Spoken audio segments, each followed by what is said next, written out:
All right, day 14 here in the shop. I'm just buttoning up a few pieces for that desk. We're gonna get that stained this morning. It'll take me a few hours to knock that out, so it's gonna be a long, kind of boring morning, just staining about 50 pieces worth of, of this cabinet.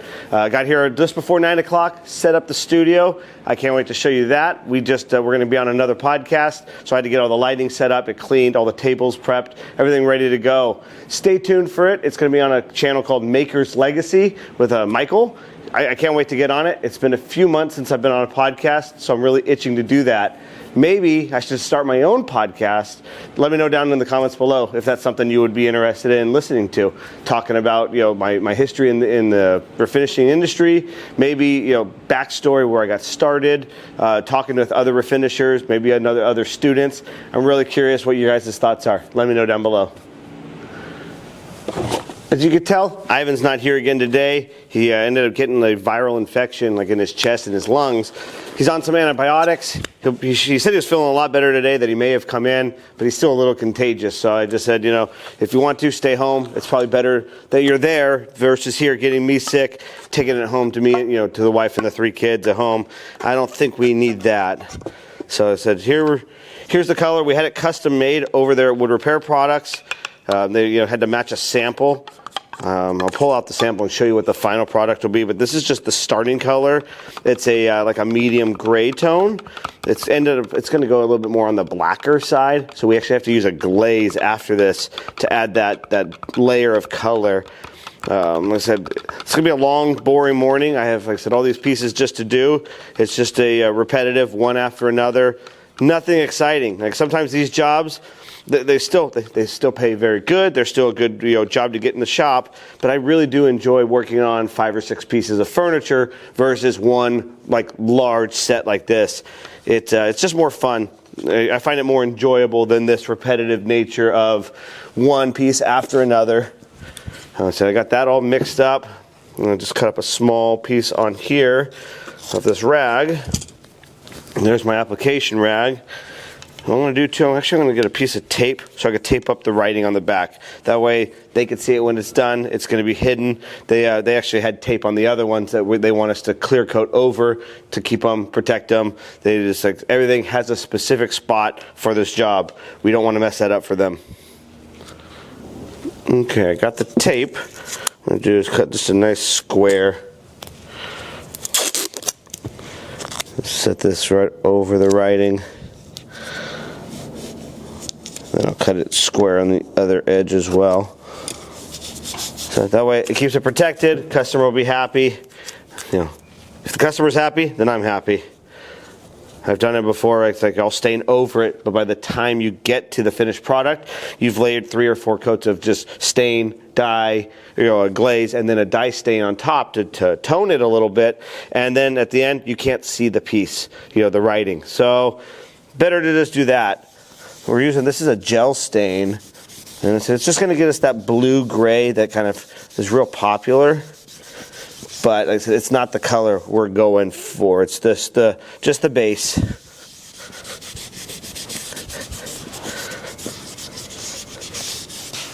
So after doing that first one, I kind of realized, okay, I need to hit the edges first, do the perimeter, and then I'll do the surfaces. As I said, you kind of have to learn on the fly, figure out what works best for the piece. Because everything's going to be a little different. There's never going to be 2 jobs that are exactly the same. They're never going to be the same color. They're not going to have the same damage, condition-wise. I mean, that's how I do things now. Is like when people ask about a price, they think that just because it's the same cabinet, it could be the same price to restore it. But I go, every cabinet has a different amount of the condition, the damage. So one piece might have an hour's extra worth of damage that we have to repair. It's like I have to charge for that. It might have an excess amount of glue repairs or epoxy filling or steaming out. Because every job is a little bit different.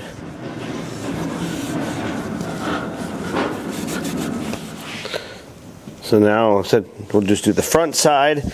And with this gel stain, it really likes to kind of go in circles because it'll get in the pores. This is a white oak on this one. So it's like if you go cross grain, vertical, like kind of little circles, it'll get in every little spot. And that way, then you know the stain is actually getting into the pores versus just, you might miss some of those sections. Get my clean rag, and we're going to go through these clean rags today. We want to make sure that we, take off the correct amount of stain. We don't want to leave any excess, or else it'll take forever for this stuff to dry. Gel stain is a little slower. So that's what I'm hoping. Maybe this afternoon after the podcast, we can get these in the booth, but it just depends on the weather. Like I have it now, it's at 68 degrees in the shop. So it's warmed up in here a little bit. When I came in, it was about 55, I believe it said on the thermostat. Kind of final wipe down, I like to go with the grain just to make sure there's no little cross marks, a little bit of stain left on it. Then you leave a mark on it going across the grain, it'll just look bad. I'm going to throw my mask on. I'm going to knock out a few of these. There's no reason to just keep filming these over and over again. I'll see you in a little bit. Just wanted to take a quick break real quick and just show you. Okay, so we got about 25% of the pieces stained. You can start seeing like that gray tone versus the light oak. I said it takes time.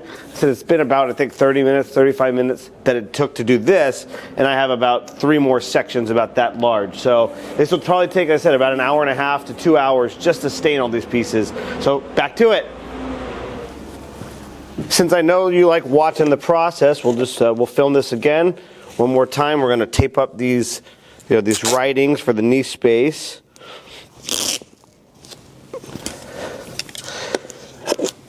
So there's little steps like this that make a difference. That's really what I want to go with this channel, with the success of this page, is that teaching people to just go that extra effort, get it done right, so that way the customers are happy and we start creating like a good name for contractors again. I get to so many customers' homes over the years, and they talk about how the concrete guy never called back, or only did half the work, or just the painter didn't paint everything properly. I see a lot of kitchen refinishers doing that, which we don't do kitchens anymore. We used to do them when we were a little slower in the beginning. Same thing. We treat every kitchen like every piece is a piece of furniture, just like what we're doing here. We're bringing this all back to life, and we have to do it properly, so that way the customer gets what they're paying for. The kitchens that we would do are probably 3 times the amount of money that a residential refinisher would charge. But the customers that we did them for were usually repeat customers that we did their furnitures or pianos or whatever we did. They knew that the quality of their kitchen was going to be the same exact quality as their piece of furniture. So it's like, if you want to make more money, if you're a refinisher, just start doing better work. Then you can start charging more for your process, because the process takes longer. I mean, I've seen people here on Instagram doing refinishes, and they say it took 3 hours to restore something. And I'm like, well, it took us 8 to 9 to do something of the same size. So it's like, we do a lot more detailed work. And it means you can make more money in the long term. It really, if that's what's more important to you, is like, well, level up your refinishing game, and you can start making more. Like that's what it took me many, many years to understand that. I had a good coach that trained me how to do this, and the guy that I was working for was not the best mentor for business, but he was definitely the best mentor to make sure we have the highest quality pieces ever. So I don't know if you have heard about it. Go look it up. There's a company called Ansdale Piano. It was located in the city of Stanton or Anaheim. We had actually 2 addresses, and it used to be a piano store. But listen, when I first started, it was the guy that I learned from. He was taking over the business from the original owner. He had been already working there 30 plus years. So he ran the shop. Now he owned the shop. Needed a new apprentice. So eventually I'm going to need somebody like that here at my shop that wants to learn this, but that's what I take with this teaching. I want you guys to learn to refinish and do it on your own. I've probably trained a dozen people here over the years, and I only have 1, maybe 2 of them that actually still work for me, Ivan and Danny. And I said, it's just, I took a lot of effort to train these people, and then they take that information and either they went and did it themselves somewhere else, or or just got back out of the industry and went back to a different kind of job. So I said, hence the reason I'm trying to push this teaching. That way you guys could do it, get into your own business, and start making your own money.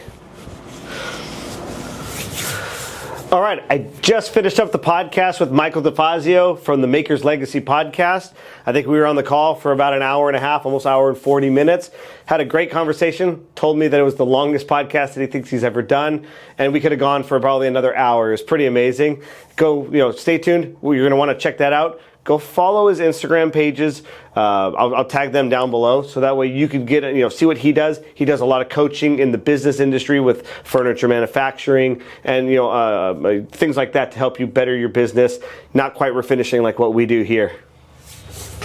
In the podcast, we talked a lot about how I got into the industry, creating value for my customers and followers here on social media. But we talked a lot about this, the refinishing guide. 18 months that it took me to write this from start to finish. Had my friend Anastasia, she helped out with all the photography inside. As I said, she's a really high-end photographer. Everything in this book could either be put on your coffee table. So even if you don't refinish furniture, you could buy this just as a beautiful book sitting on your, on your coffee table or counter. People can come over, glance through it. There's just a lot of really good pictures and just design in it. But all for the people that want to learn how to refinish, this book has everything from start to finish in my refinishing process. Like I mentioned yesterday, it has paint ratios, all the materials, tools that we use here in the shop, stuff that I've figured out over time, little tools that you wouldn't even think would be woodworking tools we use here in the shop. All that information is right here inside this book. Go down to reviveandrefine.com, order your copy, use the code FREESHIPPINGUSA. Get free shipping inside the United States, and if you're outside the United States, if you use that code, it'll give you $15 off of your price. Thanks. Order your copy today. Let's get back to work. I came out of the office from the podcast just to see that FedEx swing by and got us this little care package.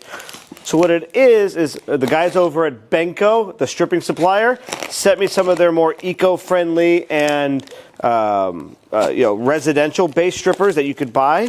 What we're going to do is all those pieces that we took apart yesterday or last week, it was last week when we were taking all those pieces apart, we're going to try some of these new strippers out, so that way they can help out things that you could order if you're not a business or a licensed business. You could buy this stuff, and we're going to figure out which one works best for your conventional lacquer, oil finishes, all of the different types of styles, and see. I don't think I have any polyurethanes ready, sitting here. So this stuff here should all work. We're going to figure out which one is best, and we're going to also use gloves and steel wool, all of the things that we normally do, just to make sure, because I can already smell it. They have a little bit of an odor to them. I'm going to call them actually right now, go over the products to see which ones are the best that they think that I'm going to use. So that way I can tell you guys. We'll let you know later this week. And I'm back to staining. I said this is an all-day project, so not very fun, but it gets the job done. It pays the bills. We're going to knock this thing out. It's going to be a gorgeous cabinet, when we're done. I'll show you before the end of the day that sample sitting right behind the camera. So another quick piece. This is a little filler piece they're going to use. They're going to cut it up, make a little scribe, things like that. So we need to make sure we stain this one up as as specified by them. Not doing the back. So I said we have 1, 2, 3, 4. And then 3 shelves. So was it 7 pieces left? It's we got about that'll take us about 30 minutes ish, and it's 3 o'clock. So we should be able to get this done, and then I'll come back, and I'm not going to probably spray it today. We're going to let it dry overnight just to make sure it's fully cured, ready to go. I don't want to have any adhesion issues, especially of a job this large. I don't want to have any screw ups and having it come back to me. Especially it'll be installed in the home, so there is no real coming back to me to fix it. So I think we're not going to rush it. We're going to come back tomorrow, start fresh on it, get the sealer on. But what we'll do is stain this, And then we'll get back on those bookshelves from last week and that dining table that's going back to Irvine. Customer just called asking like a deadline. It looks like that they're not home till Friday. Gives us plenty of time to finish that up. So why not just get it finished today and tomorrow, and we'll be plenty set. It'll give it almost 24 or 48 hours to fully cure. So when it comes back to her house, it'll be good to go. She could use it. All right, I'm excited. I just got this all done. The last shelves are finished up, the last little kicker boards. I wanted to show you the color. You can see the difference here. Here's the kind of the blue-gray stain that we've been putting on all morning. This will have a black-gray kind of glaze we're gonna put over it. First, we have to get these in the booth for a coat of sealer, then we can apply the glaze on top of that. So I said that's tomorrow's plan, getting sealer on, and then maybe, depending on how quick it dries, we can get a coat of that glaze on, get it back in for another coat of sealer, and then we can get it in and get for finals, hopefully by Friday, get it out of here. All right, it's go time. I can finally work on something else today. I don't have to be working on that gray furniture, the cabinetry anymore. So now what we're doing is going to give these pieces from last night a little light coat of, little sanding on that coat of sealer. We'll get it back in for any touch-ups, which this I don't think had very many touch-ups, and get it back in for a light coat of toner and in for a second coat of sealer today. We'll let that dry overnight. Come back tomorrow. Put one more sanding, and then one more coat of top coat on, and this will be ready to go. Like I said, the customer called, and it looks like we're going to deliver it Friday afternoon, which is nice. We'll get it out of here just in time for the weekend. Yeah, so this is days like this really test your patience, but you just have to trust the process. And like I said, just doing 50 pieces of just miscellaneous panels is not the most fun, but it doesn't matter what you do. It's like as long as you do it well, that's what's really important. Making sure that the customer gets what they're paying for. So we just hit it lightly with a little sandpaper in the areas we can.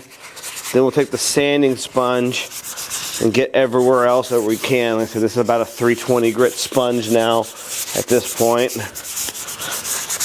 So just slowly work your way around. That way you don't get any, you don't want to pass any edges, any of that stain. So you just work on it, take it carefully. So you're going to use one hand as well to feel. I call it the feel test. You're going to feel if you feel any of that overspray or roughness. So what we're trying to do is make this as smooth as possible, so that way the next layer of sealer goes on top and lays even more smooth. We do it again, put one more top coat. This thing will feel like glass when we're done.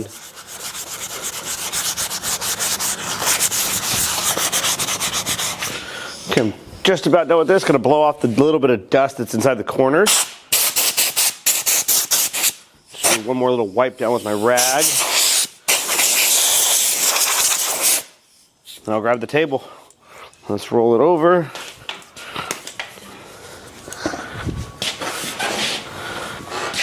Probably just easier to do it like this. Tilt it up.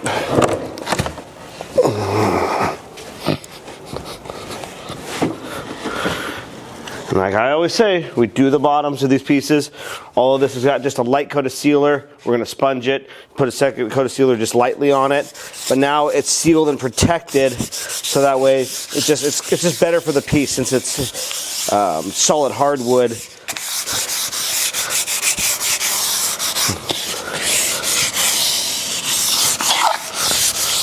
Little test too. If you got a can of lacquer, go get a little 1/4 inch piece of plywood, maybe 3 or 4 inches wide by 2 feet, 3 feet long.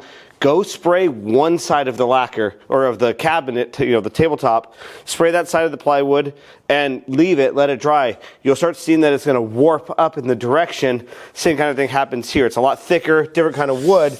But if you only spray one side of a piece, it's possible that it could warp, bend, just do some weird things. Like I said, I've been doing this 20 years. I've seen a lot of the weird things that have happened. So my old boss taught me that to just show me, show me in real life how it can cause issues. I never knew that was a possibility for 20 20 years, 25 years of my life, didn't know that that was an issue.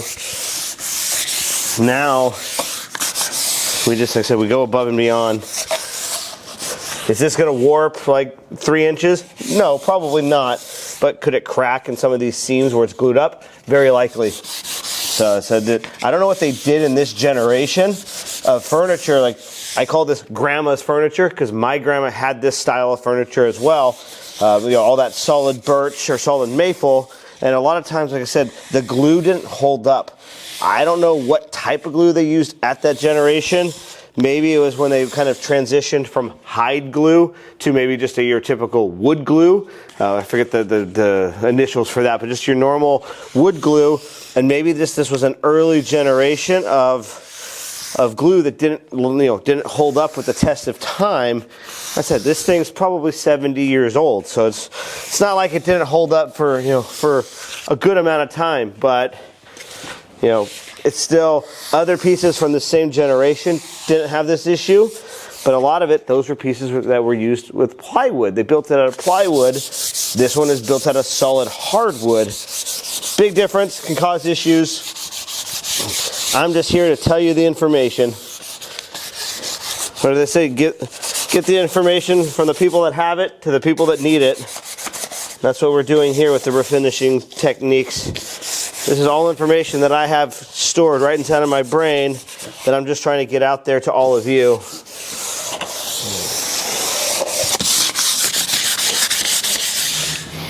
All right, we got it flipped over, sanded the top. Now we're just going to do that final sanding.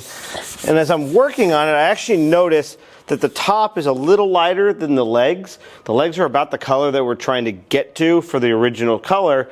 My guess is because we had to sand out a lot of scratch marks and dents, we actually had to sand through a lot of that patina, that age that this had, and and lighten the piece down to like the original wood tone of when it was manufactured. So what we're gonna have to do is probably tone the top with a little bit of color, so that way we could blend it in and match all of it up as one unit. So I said, little technique like that. You got to keep an eye out, so that way you get an even finish, an even color. We don't just stain here, so it's like we don't just wipe stain on and wipe off. We actually will tone to make sure that we get that perfect color match all the way across the entire table. Legs, leaves, bases, whatever the case is. It's just very important to make sure it's even. We bring it back to the customer, and if the top is a wrong sheen or wrong shade, they're going to send it back, and we're going to have to do it all over again. So, keep an eye on those kind of little small things, but they could be big problems in the end with the customer.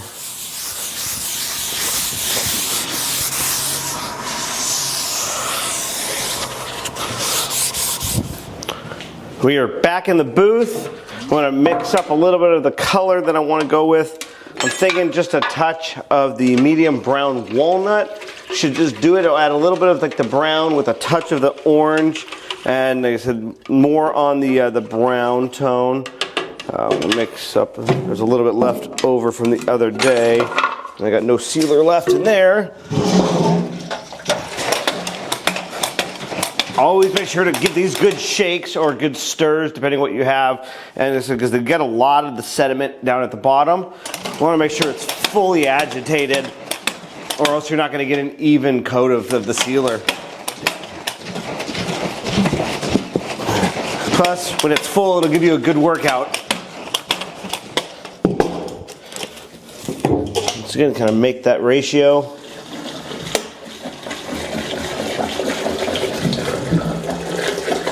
You can't see it in there, but the sealer has got a little bit of a white hue to it, which is a lot of the sediment that sits at the bottom. If it comes out clear, it's not mixed enough. So you want it to have that little bit of a milky look to it. Looks like this 5 gallon is just about done. There's a little bit of that left in there. Should be enough for this right now. A splash of the retarder.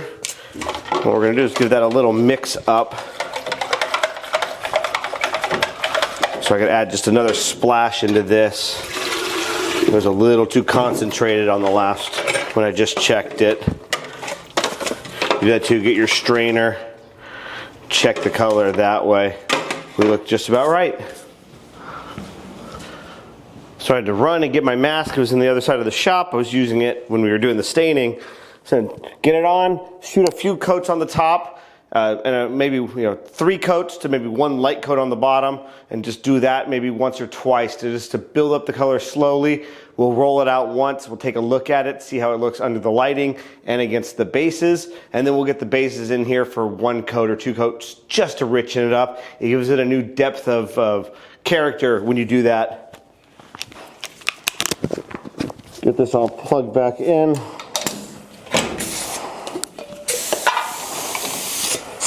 Just like yesterday, clean the tip, make sure it's cleaned off.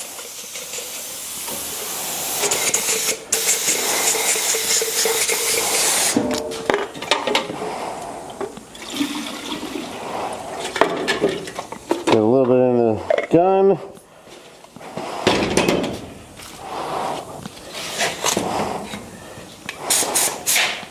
We'll get the compressor turned back on, come in here, and we'll get spraying.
I rolled it out there to check it under like natural lighting.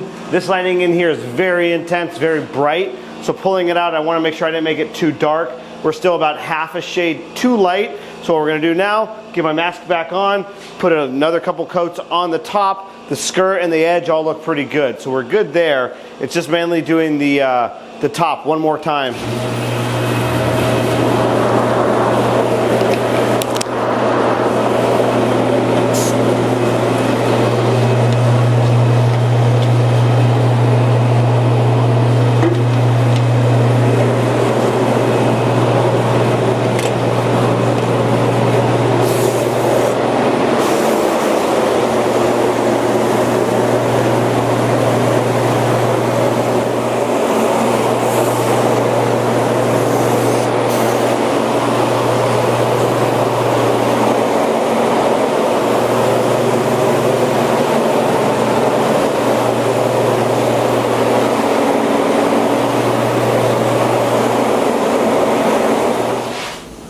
We got the pedestals in here. What I'm going to do is spray a little bit of a coat on the top section, and I'm actually going to remove these. I'm not going to spray down there. I'm just going to spray up in these sections here so it darkens it up a little bit.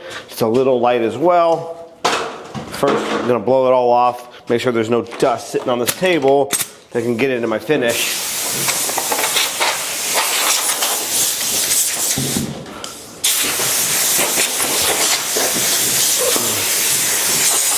Once I do this section here, I'm going to flip them back over, and then I can hit the top side with 1 or 2 light coats of that color, just to give it a little depth, a little richness. Put a little sealer on it, and we'll get out of here for the night.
Okay, we'll be back tomorrow. We'll it'll be another long day just doing all these panels. We're gonna get them in for sealer, but finally we're gonna get some stuff done this week. We're gonna finish up, like I said, that dining table that we just were spraying. We're gonna finish up those bookshelves and then that one guitar pick table. Get those ready so we could deliver them possibly on Friday, and then hopefully we could get the sealer on these big doors and maybe start glazing them tomorrow to put the second coat on Thursday, and hopefully maybe buttoning them up on Friday as well. Maybe they could pick it up over the weekend.